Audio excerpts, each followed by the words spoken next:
इकट्ठा हुए हैं जो न सिर्फ इस जाति विशेष की पहचान में मोहताज है, न सिर्फ किसी राज्य विशेष की पहचान में मोहताज है, उनको न सिर्फ देश बल्कि पूरे विश्व में जाना जाता है। जो सामाजिक न्याय की लड़ाई हिंदू ने अपने समय में लड़ी, उस सामाजिक न्याय की लड़ाई को आधुनिक समय में बाबा साहब ने भारत की भूमि पर स्थापित किया और अपने जीवन पर्यंत अपने जीवन को होम कर दिया इस लड़ाई की। आज जब हम अपने चारों तरफ नजर उठाते हैं, जो सामाजिक और राजनीतिक हलचल आज हमारे देश में चारों तरफ चल रही है, उसमें एक मजबूत विचारधारा सामाजिक न्याय की विचारधारा है। चाहे कोई भी राजनीतिक दल, कोई भी सामाजिक धारा हो, सामाजिक न्याय की अम्बेडकर की धारा को आज विरोध नहीं कर रही, चाहे वह दिखावे के लिए कर रही हो, चाहे वास्तविक रूप में हृदय से कर रही हो। हम सब जो तमाम साथी यहाँ पर इकट्ठा हुए हैं, हम सब उसी समाज, उसी वर्ग, उसी विचारधारा और उसी धारा से आते हैं। इस धारा के लिए बाबा साहब लड़े और पूरा जीवन न्यौछावर। आज हम लोग कई सारे हमारे जातीय स्वरूप वक्ताओं ने चुनावी बात भी की, क्योंकि चुनावी साल है, चुनावी माहौल भी है चारों तरफ, और बाबा साहब भी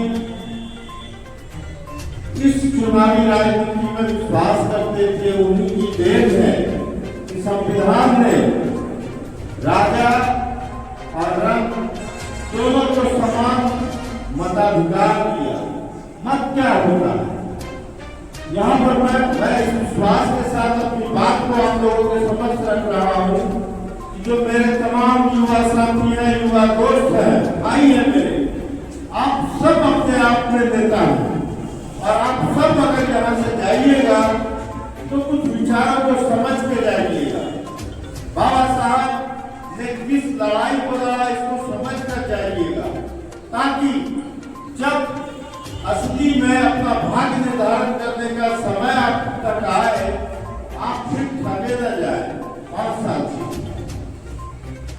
मैं बाबा साहब के संविधान की बात कर रहा था। उन्होंने मताधिकार का अधिकार दिया हम लोगों को। पहले भी अंग्रेजी राज में भी मत का अधिकार था, लेकिन किसके पास था? बिट्टू जी कृपया कर कुछ समय संयम बरतें, और जो मैं कहने जा रहा हूँ बड़ी महत्वपूर्ण बात कहने जा रहा हूँ। ये संवाद कर रहा हूँ मैं कोई भाषण नहीं दे रहा हूँ।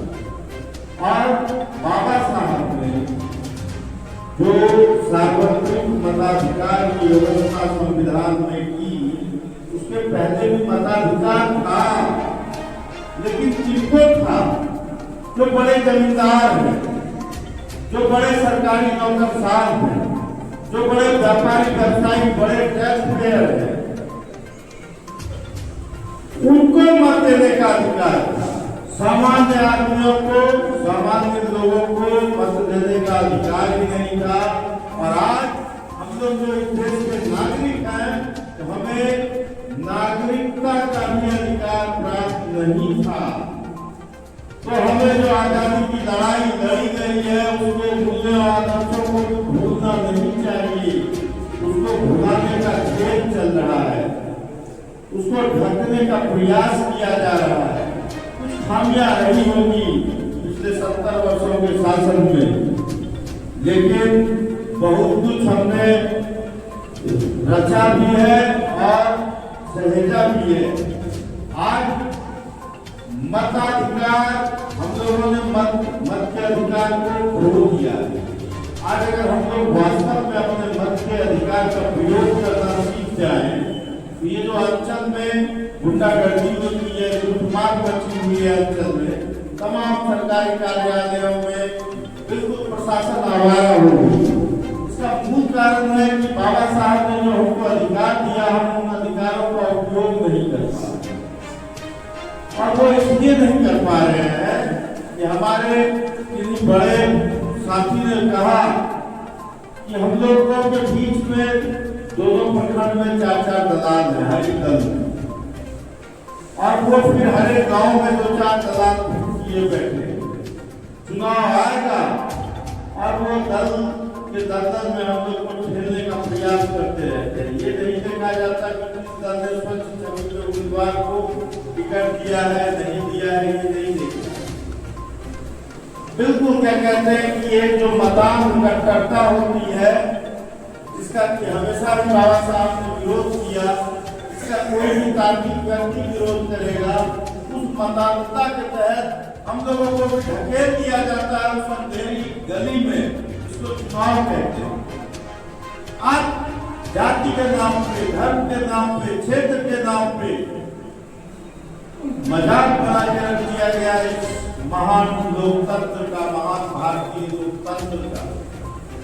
और इस मजाक का सामना हम लोग अपनी तीव्रता से करेंगे, अपने साहस से करेंगे, अपनी हिम्मत से करेंगे।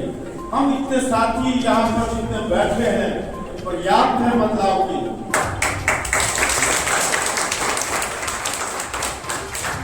हमें नहीं चाहिए वो सड़ी गली संस्थाएं, हमें नहीं चाहिए वो पुराने विचार के लोग जिन्हें जनता के सुख से कोई मतलब नहीं है, जिन्हें अंचलों में, प्रखंडों में, हॉस्पिटल में, थानों में जनता पर क्या अत्याचार किया जा रहा है उससे कोई लेना देना नहीं है। हमें नहीं चाहिए ऐसे लोग। हम हारने के लिए तैयार बैठे हैं लेकिन झुकने के लिए तैयार नहीं बैठे। अच्छी श्रद्धांजलि दी जा सकती है। और हम सभी जो युवा यहाँ प्रसाद में बैठे हैं, हम सब अपने आप में एक योद्धा है, न्याय योद्धा है। आपको न्याय योद्धा। और अगर आप लोग अपनी आत्मा से अपने अपने जगह पर खड़े हो गए तो बदलाव तय है। मैं और ज्यादा अपनी बात को विस्तारित नहीं करूंगा क्योंकि कई सारे मंच मिलेंगे, लेकिन मैं आप लोगों से कहना चाहता हूँ कि आप युवा हैं तो युवा दिखिए। हम लोग दिल्ली पर, आप लोग की उम्र में हम लोग दिल्ली पर संसद भवन को घेरने से पीछे नहीं हटते थे। और आप जान लीजिए संसद भवन की रक्षा फौज करती है, AK-47 से करती है। वहाँ परिंदा को पर नहीं मारने दिया जाता है। हम लोग उस संसद भवन पर प्रदर्शन करते थे और संसद अंदर ठप होती थी। ये लड़ाई होती थी हम लोग। ज्यादा समय नहीं मिल रहा है, 10 साल पहले की बात कर रहा हूँ।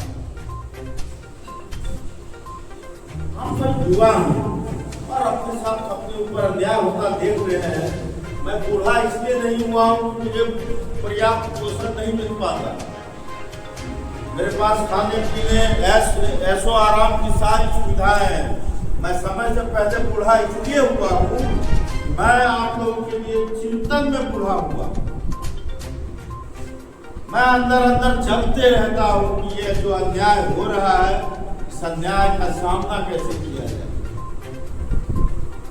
और मैं चाहूंगा कि आप सब, ये चुनाव अजीत कुमार नहीं लड़ रहा है, ये चुनाव सुल्तानगंज विधानसभा की जनता लड़ रही है। मैं एक बात और कहूंगा कि चुनाव अपने लिए लड़िए, ना कि पटना, दिल्ली और किसी दल के लिए लड़िए।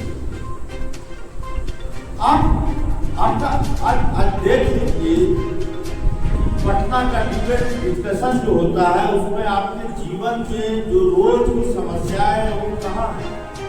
महंगाई है, बेरोजगारी है, भ्रष्टाचार है, करप्शन है, पर्यावरण, मिट्टी, पानी, हवा तीनों बर्बाद हो रहा है। आने वाली पीढ़ी को हम क्या देंगे? नोट खाएंगे, वो सोना खाएंगे या टाइल्स खाएंगे। इसी मिट्टी, इसी पानी, इसी जल से जो उपज होगा वो हम लोग खाएंगे, हमारी आने वाली पीढ़ी नस्लें खाएंगे, तो रेगिस्तान बन जाएगा आने वाली 2-4 नस्लों के बाद। ज़्यादा दूर नहीं हम देखते हैं, तो देख रहे हैं कि आने वाली 2-4 नस्लों के बाद ये भूमि रेगिस्तान हो जाएगी। पर्यावरण पर कहीं कोई डिबेट नहीं है, बिहार में पॉलिसी मेकिंग में कहीं कोई डिबेट नहीं है। डिबेट किस चीज का है? हिंदू मुस्लिम का। चुनाव आया, जाति जोड़ो चुनाव जीतो, क्या है ये? अम्बेडकर साहब का एक किताब है, अम्बेडकर साहब की एक पुस्तक है, अंग्रेजी में है, उसका फर्स्ट लाइन है, India is a nation of anti nationals, without them we have Indian life caste। इसे ऊपर सीखना, जाति और धर्म जो है, मजहब जो है, वो हमने बनाया है। एक बड़े योद्धा हुआ करते थे नेपोलियन बोनापार्ट इतिहास में, वो उनका कहना था, अब मैं निवेदन करूंगा आप सभी से जो गूगल चलाते हो और गूगल पर अक्षर पढ़ लेते हो, आप तो फ्रांस की राज्य क्रांति को जरूर पढ़िए, जिसने आधुनिक लोकतंत्र की नींव रखी। फ्रांस की राज्य क्रांति, जो इतिहास के होंगे वो जान रहे होंगे, जो नहीं होंगे वो भी जान रहे होंगे। अगर आपको आज अपने आप को समझना है, आप इतिहास को जरूर जानिए। फ्रांस की राज्य क्रांति को पढ़िए। उस राज्य क्रांति से उपजा पुत्र अपने आप को बताता था, नेपोलियन बोनापार्ट को कहता था कि मैं क्रांति पुत्र हूँ। उस क्रांति ने मुझे जन्म दिया। और एक पक्ष था जो कहता था कि ये क्रांति हत्या है, इसने क्रांति के जो आदर्श और मूल्य थे उसको इसने खत्म कर दिया।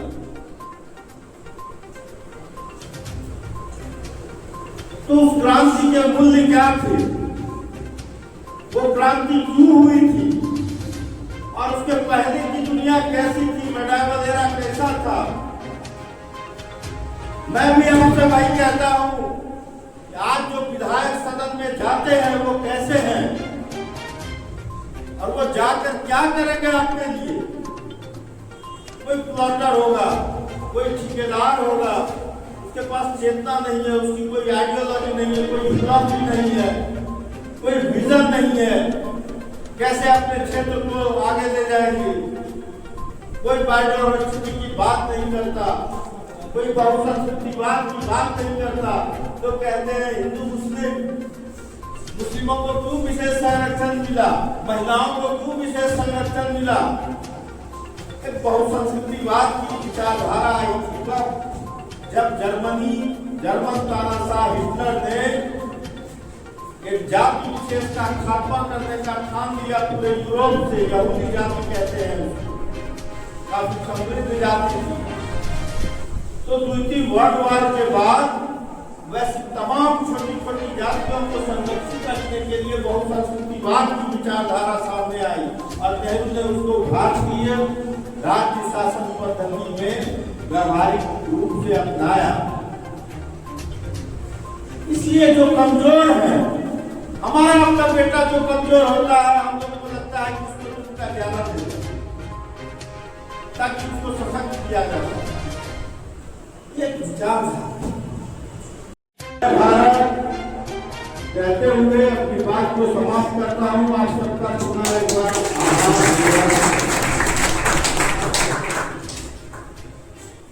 बहुत बहुत